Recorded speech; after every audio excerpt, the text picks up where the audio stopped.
ABC Listen. Podcasts, radio, news, music and more.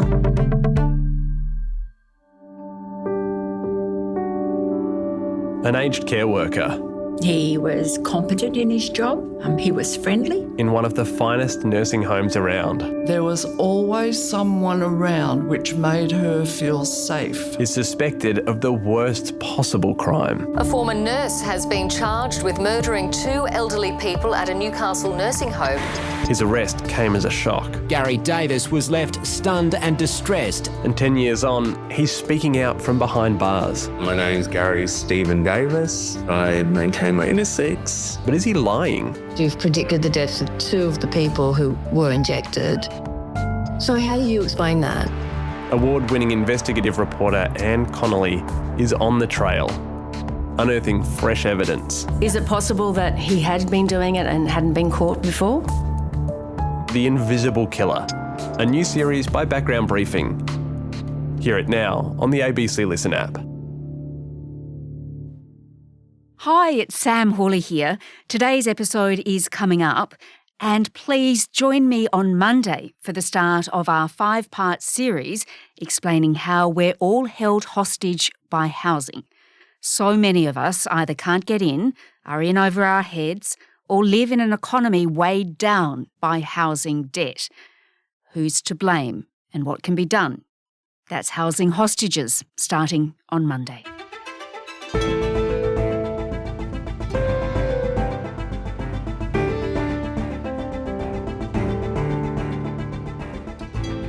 It was Donald Trump's first cabinet meeting of his second term, sitting at a table with his controversial picks, all dressed in suits, smiling for the cameras. But it was a man dressed all in black, wearing a T-shirt, jeans and a baseball cap, who dominated the room. Elon Musk is the man of the moment, as he goes about slashing government spending and jobs.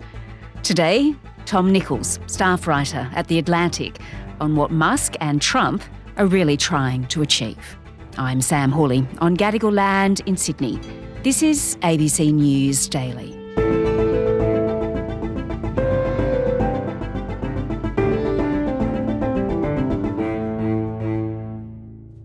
Tom, Elon Musk, he is everywhere right now.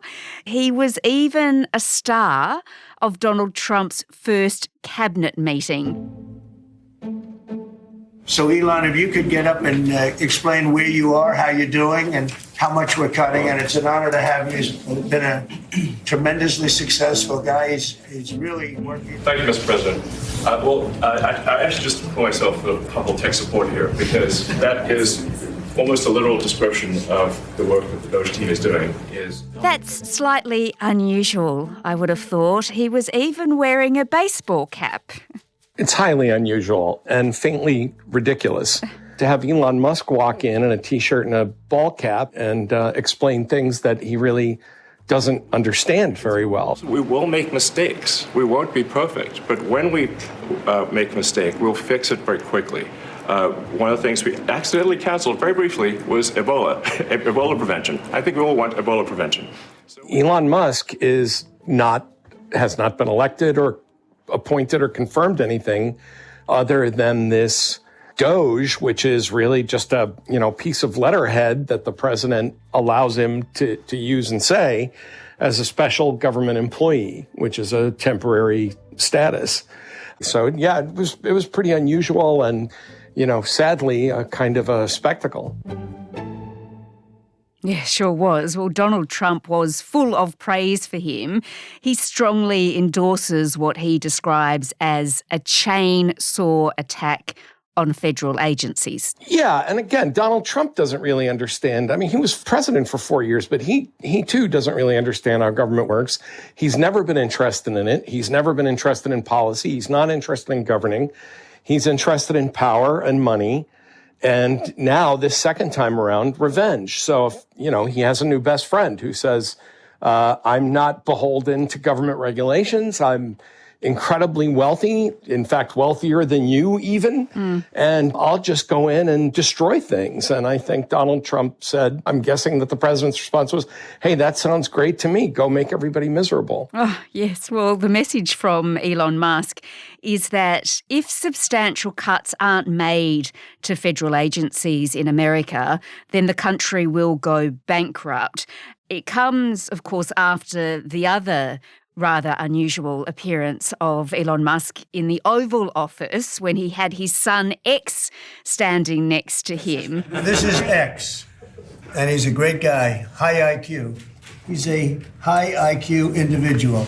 During that press conference, he said that he'd found instances of fraud and waste across the federal government. You know, there's crazy things like just cursory examination of Social Security.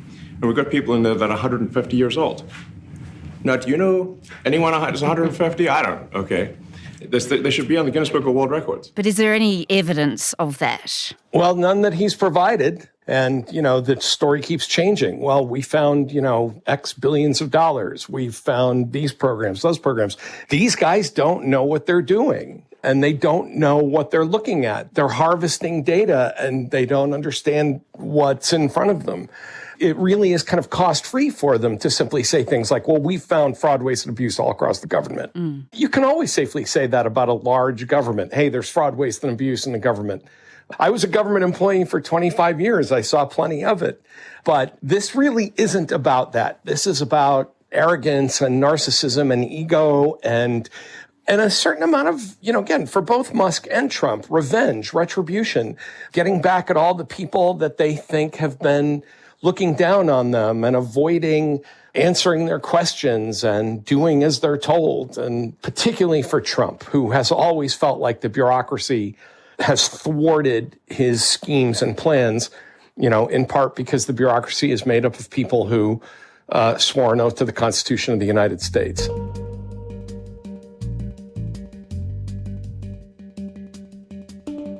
Well, Tom, let's run through some of the things that he's been doing, Elon Musk, since taking up this rather prominent role in the Trump administration.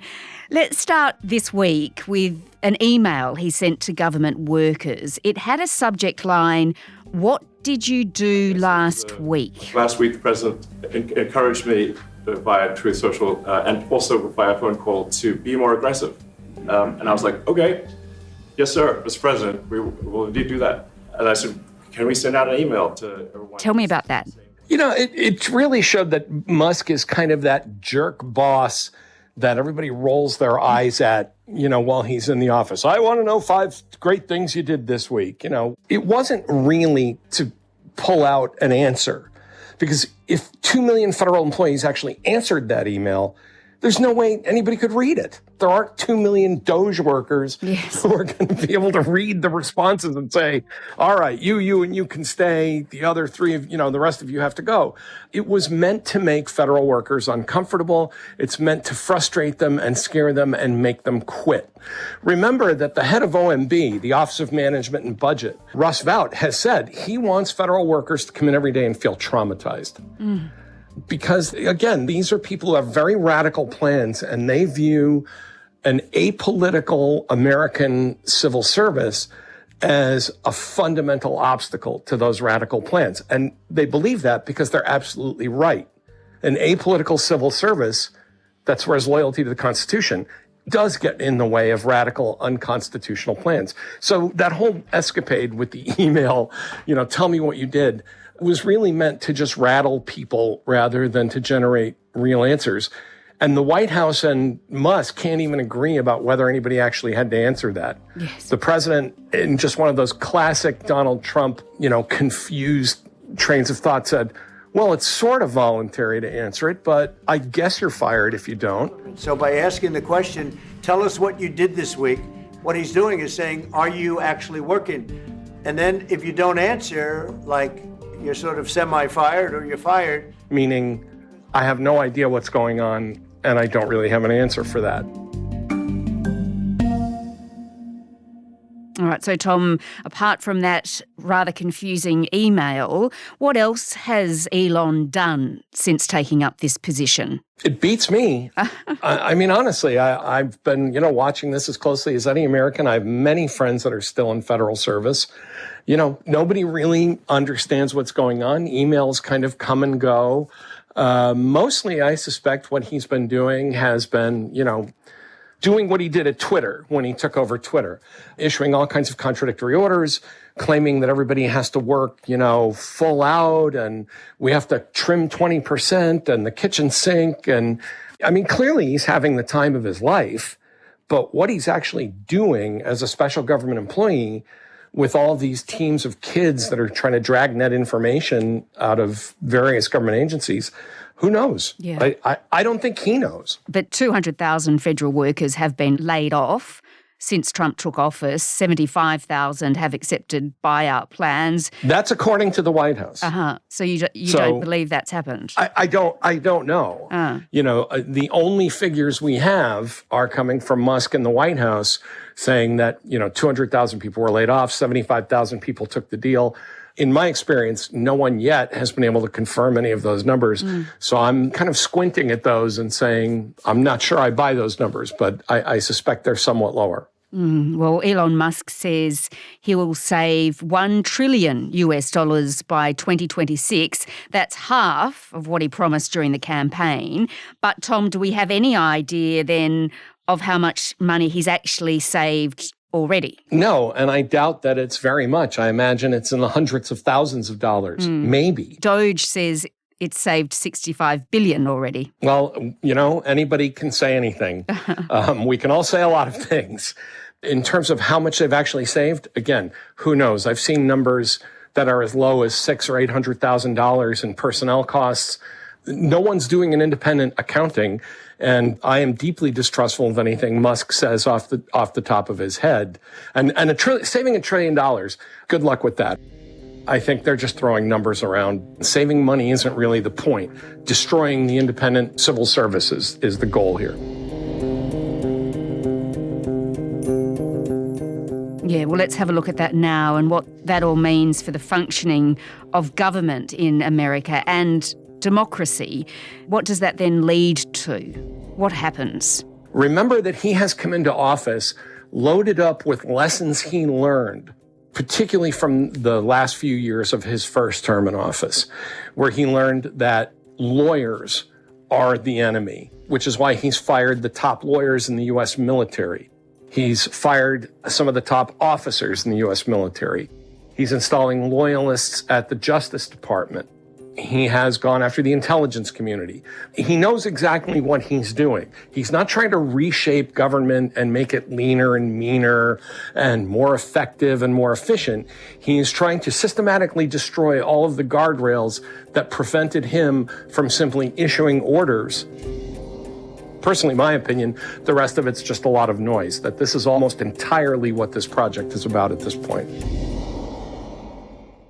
Well, Tom, tell me, what happens when Musk and Trump are long gone? How difficult is it then to restore these structures that they've torn down? We can restore the structures, but it's going to be hard to restore a sense of professionalism and trust in the civil service, because a lot of the folks that they're going to seed throughout the bureaucracy are going to still be there, and there's going to be, it's going to be pretty tense. One thing that almost everyone I've spoken to, whether they're for this or against it, I think everybody agrees that the current situation is unsustainable, that what Musk is doing right now with Trump sort of, shrugging and saying, hey, look at him go, that simply can't go on this way. Even Republicans in Congress are kind of holding up a hand and saying, wait a minute, this isn't what we intended. This isn't what our voters voted for. So I don't think, even though we're looking to when Trump and Musk are gone, I don't think this situation will even look the same by summer. And all the while, though, Tom, this is all pretty good, isn't it, for the world's richest man? He's likely just to get richer, right? Well, yes and no. I mean, his, Tesla stock took a battering in part, I think, because he's making his own brand toxic. But I think, again, at this point, it's almost as though he's doing it purely for the enjoyment rather than the money. He just seems to be having a good time. But in the end, if Trump and Musk get what they want, which is the destruction of a regulatory bureaucracy that actually restrains people like Musk and gets rid of a civil service that actually stands in the way of people like Trump, then both of them are going to be happier and richer when all this is over, yes. Tom Nichols is a staff writer at The Atlantic. This episode was produced by Sydney Peed, Cara Jensen-McKinnon and Sam Dunn. Audio production by Adair Shepherd. Our supervising producer is David Cody. I'm Sam Hawley. Join me on Monday for the start of our 5-part series all about the housing crisis. How did we get here? Who's to blame? And is it time for a crash? That's Housing Hostages on ABC News Daily from Monday. Thanks for listening.